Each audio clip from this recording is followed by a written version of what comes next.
Hi BookTube, Sarah here, and welcome to my channel. Today I'm coming to you with my October 2018 month-end wrap-up and my stats. So my stats encompass the entire month, not just the second half of the month. But the books I'm going to talk about are only the books that I finished between the 16th and the 31st of October. It's 11 books in total that I finished between that time period. It's actually lower than it normally would be, and that's because I was away on vacation for 5 days, and I did not get a lot of reading done over that little vacation break that I had. I was too busy hanging out with friends and stuff like that, so, I mean, that's perfectly fine. It doesn't bother me in the least. 11 books is still absolutely fantastic for the second half of the month, but let's jump right into my stats. So, for the entire month, I read 25 books, which is actually 2 books more than I read in September. Again, considering I was away for 5 days, that's not too shabby. For my Goodreads goal, I am 34 books ahead of schedule. I'm at 96% complete. As of filming this, today is the 4th, the day that I'm filming this. I'm actually 1 book away from finishing my goal for the year. So that is super fantastic. I'm very excited to see exactly where I'm going to end up at the end of December and see how many books I actually do read this year. In terms of star ratings for the month, I read 1 2.5 star book, 3 3-star books, 9 3.5 star books, 8 4-star books, and 4 4.5 star books. We had no 5-star books this month, but that's okay. There were still a lot of higher star ratings, which is actually really great.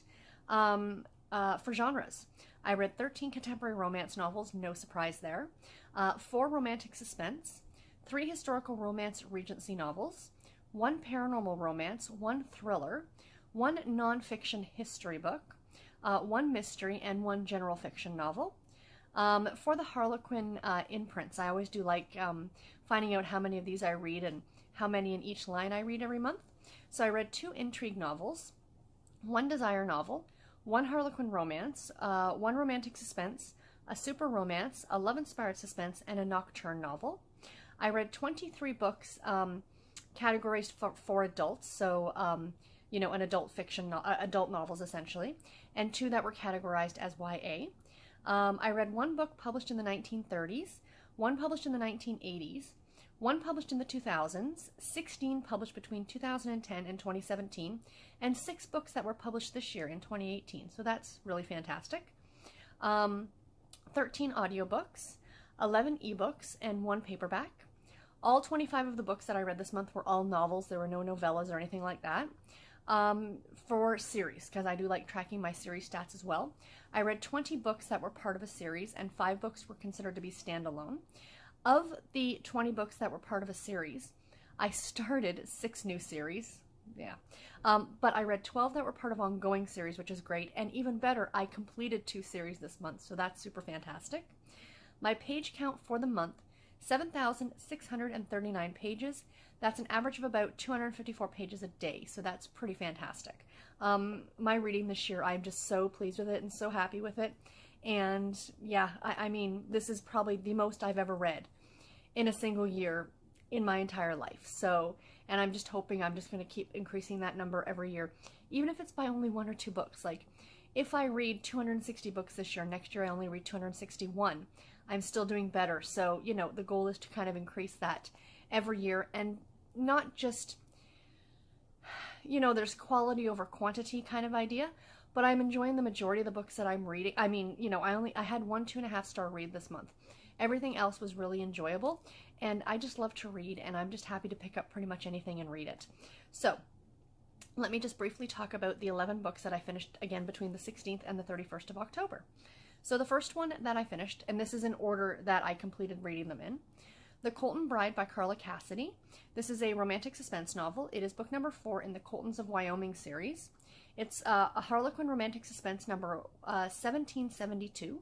It was narrated on audio by Lauren Fortgang. Published originally in 2013 by Harlequin. Average rating on Goodreads of 3.91 stars, and I gave it 3.5 stars. This was enjoyable. It was a fun romantic suspense novel. There was a great mystery in here. 4th in the series, so you do kind of find out some things that happened in the previous books, but I really don't think it takes away from the story at all. Yeah, and I enjoyed it. It's part of the Audible romance package as well, so if you're interested in picking it up and reading it. The next one I finished was Secrets by Francine Pascal. This is a YA fiction novel, book number 2 in the Sweet Valley High series. I just love this series so much. Originally published in 1983 by Bantam Books. Average rating on Goodreads of 3.45 stars. I gave it 3 stars. I mean, these are an average read for me. I'm not telling anybody to run out and read these, but if you read this series when you were younger, it is a lot of fun to go back and read them again as an adult. And, you know, you start to realize a lot of the things, you know, reading them like, well, did these characters really act this way, you know? But they are really enjoyable, and it's a great throwback, and I'm thoroughly enjoying reading them. The next one that I finished was The Duchess War by Courtney Milan. This is a historical romance Regency novel, if you couldn't tell from that beautiful cover. Book number 1 in the Brothers Sinister series. This was narrated on audio by Rosalind Landor, who does an amazing job at Regency novels. Seriously, she is fantastic. This was published in 2012 by Courtney Milan, so I'm assuming it was originally self-published. Average rating of 3.82 stars on Goodreads. I gave it 4 stars. I really enjoyed this one. It was a really fun Regency that deals with a class difference. Our female lead is not part of the upper class, and I think he's a duke. So, you know, it's a really fun relationship between the two of them. There's a great, like a secret that's being harbored by her, and you don't really find out what it is until way later in the novel, which as the reader is really fun because it keeps you guessing as well. Thoroughly enjoyable. This was my first Courtney Milan, but it will not be my last. The next one I finished was my least favorite book of the entire month, and that is Read, Write, Love at Seaside by Addison Cole. Addison Cole is Melissa Foster's pen name. This is a contemporary romance novel. Book number 1 in the Sweet with Heat Seaside Summer series. Narrated on audio by Melissa Morin, and she did a really great job as narration. I really enjoyed her narration of this book. Published in 2014 by World Literary Press.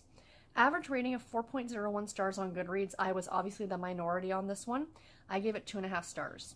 My biggest issue with this book, and I talked about this in my one of my vlogs, was that this book is being labeled as a sweet romance, sweet with heat.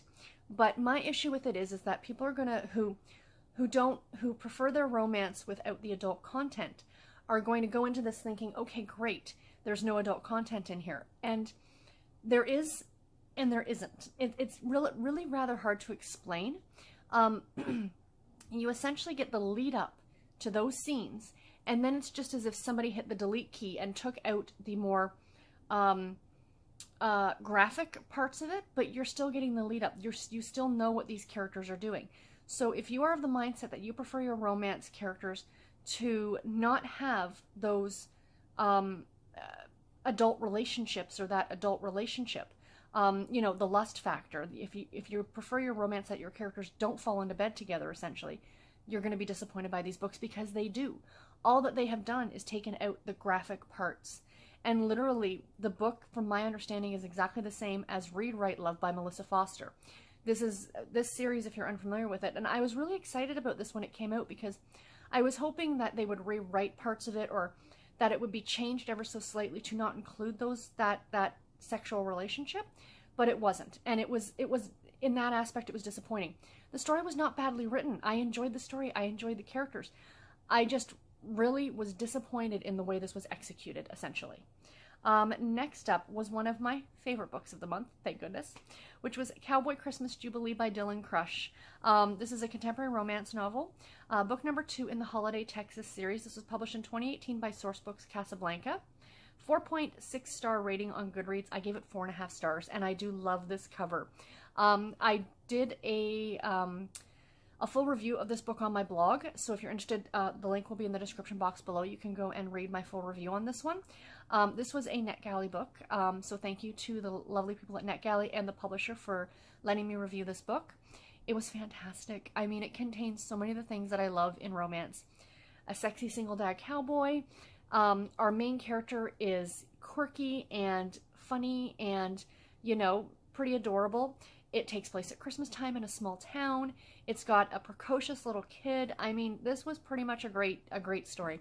I'm not usually a fan of kids in novels, but I really, really did like Kenzie, the little girl in this book, and this book was so much fun. It is the second in the series, but I do plan on definitely going back and reading the first one sometime in the very near future, and I will, of course, be reading a lot more of what Dylann Crush writes. She found a new fan in me, for sure. Next up is The Apple Orchard by Susan Wiggs. This is, I had a hard time with this one. This I would consider it to be a romance, but it's also a historical fiction novel. Book number 1 in the Bella Vista Chronicles series, narrated on audio by Christina Traister, who did a fantastic job. She always does a fantastic job. Published originally in 2012 by Harlequin Mira. Average rating of 3.99 stars on Goodreads. I gave it 4 stars. This was a great story. It was told in a dual timeline perspective. One in present-day Sonoma Valley, California, where a woman by the name of Tess is learning all these family secrets about herself, and she's trying to find out more about her family and things like that.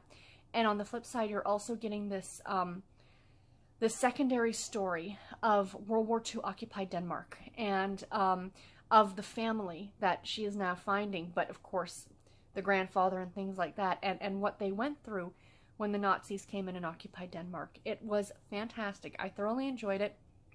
Not my favorite Susan Wiggs ever, because I had a few issues with Tess, the main character, but still, a 4-star rating is still pretty fantastic, and I absolutely recommend that you check it out. Next up, we have Winter Cottage by Mary Ellen Taylor. This is another romance / historical fiction novel, and it was funny because I was reading this one on my e-reader, and, you know, at the same time I was listening to The Apple Orchard, and both of them featured that kind of throwback dual timeline idea. This one actually is more like 3 timelines. So you've got present-day Virginia, the Outer Banks in Virginia, and then in the same area, you get thrown back to 1988, which is our main character Lucy when her mother was a teenager, and then it goes back to the early 1900s, like 1917, 1918, and to what the family was going through at that time. I don't want to talk a lot about this book. This was another NetGalley read, and again, so thank you to NetGalley and the publisher for sending me this one to review.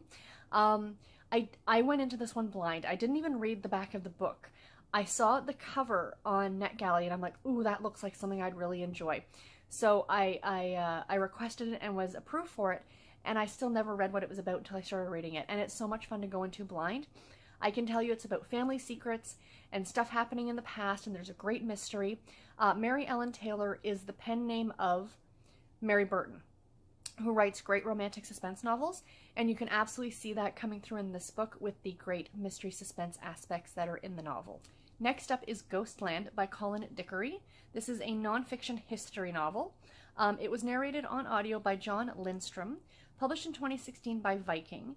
This has an average rating of 3.72 stars on Goodreads. I gave it 4.5 stars. I loved this book. I think this one was partly, the more I'm thinking about it after the fact, this not only was a great book, but at the time that I read it, it made it that much more fun, because I was literally reading it the week of Halloween on audio, and it was really fantastic. This is not so much ghost stories as it is history. So he picks a few, like a bunch of different locations all over the US, and he talks about the history and the possible ghosts that reside at those places. For example, the House of Seven Gables in Salem, Massachusetts, the Winchester Mystery House in California. There's another one in New Orleans. There was a house that I can't remember the name of it, but these horrible slave owners did some rather horrible things to their slaves. And, you know, they claim the house is haunted now and things like that. But a lot of these places are places you can go and tour now and stuff like that. So it was really, really interesting. And I thoroughly, thoroughly enjoyed this one. If you enjoy history, if you like the more spooky aspect of history, I absolutely recommend that you check this one out. But again, it was really extra fun to read it during Halloween. Next up is Cinderella's New York Christmas by Scarlet Wilson. This is a contemporary romance novel. Book number 1 in the Catayones, I think that's how it's said, Christmas Miracle series. Harlequin romance number 4635. Published in 2018 by Harlequin. It was just published back in, it was actually published in October. And it has an average rating of 4.10 stars on Goodreads. I gave it 3.5 stars. This one was super cute. It's about a woman who is a maid at a chalet in Switzerland, and she gets, a billionaire catches, she catches a, her and a billionaire start a relationship. Let's put it that way. I was going to say he catches her eye or vice versa. And then she gets whisked off to New York for Christmas. And so it's Christmas in New York, which is always fantastic. This is a really cute story. There is adult relationships in this, but nothing graphic at all. And I do find that with most of the Harlequin romance novels, that will be there, but it's not, like I said, graphic at all. And yeah, this was a really enjoyable story. I liked both the main characters, and there's some great family secrets on his behalf, which is where this series comes from. So he's got a brother and a sister, and their books are going to be the next books, and they sound really good. And I'm really excited about going ahead and continuing on with the series. And the next book, 2 more left, guys, is Detecting Danger by Valerie Hansen. This is a romantic suspense novel. It is book number 5 in the Capital Canine Unit series. I think in my vlog, I kept calling this Deputy Defender, which was a different book that I read a few months ago or a month ago. So I do apologize for those of you who were watching my blog. Yes, I did get the name of this book wrong. Love Inspired Suspense Novel 471. It was published in 2015 by Love Inspired. An average rating of 4.12 stars on Goodreads. I gave it 3 stars. I had a few issues with this one.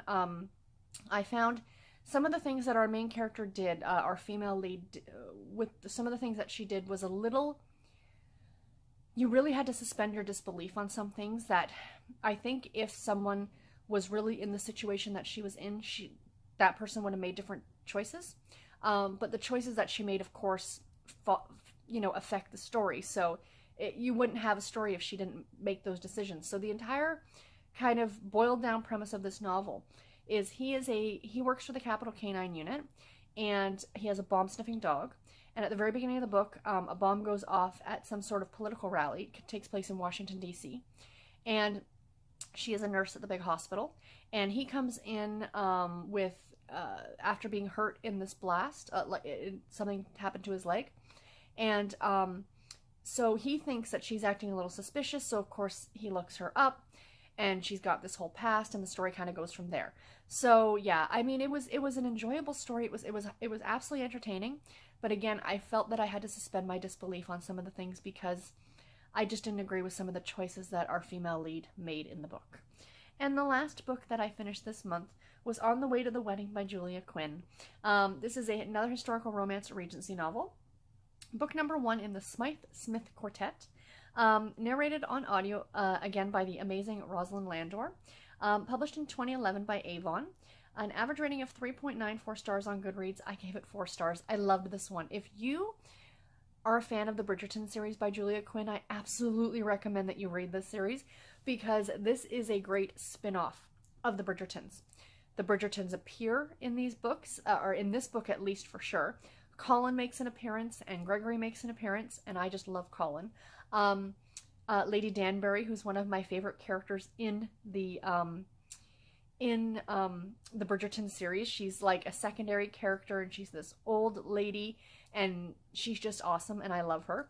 And I think I mentioned in my vlog, I would absolutely love for Julia Quinn to write her backstory, because I think that would be a lot of fun, because she's so super eccentric and stuff like that.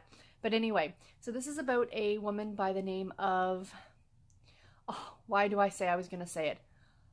I cannot say her name. I'm so sorry. It is Honoria. I think it's Honoria. And Marcus is our male lead. And they have known each other since they were children, since she was 6 and he was 12. And he was best friends with her her older brother. And, you know, they've kind of still kept in contact, and then they run into each other. And, you know, all these kind of things start to happen. So the whole premise of the Smythe-Smith Quartet is in the Bridgerton series. They often, in most of the books, I think in almost every book, they end up at one of these musicales put on by the Smythe-Smiths. And it is 4 girls in the quartet, and they are horrendous. They cannot play instruments to save their lives, but every year their family, it's kind of a family tradition that they put on this musicale. And so that's where this comes from, this set of books. It's only a set of 4 books. But yeah, I'm very much looking forward to continuing on with it. So anyway, guys, that is it for my little month-end wrap-up. I do hope you enjoyed it. Please let me know in the comments below if you've read any of these books and what you thought about them, or what was your favorite book that you read in the month of October, because I would love to know. And until my next video, guys, take care and happy reading. Thank you so much for watching. Bye, guys.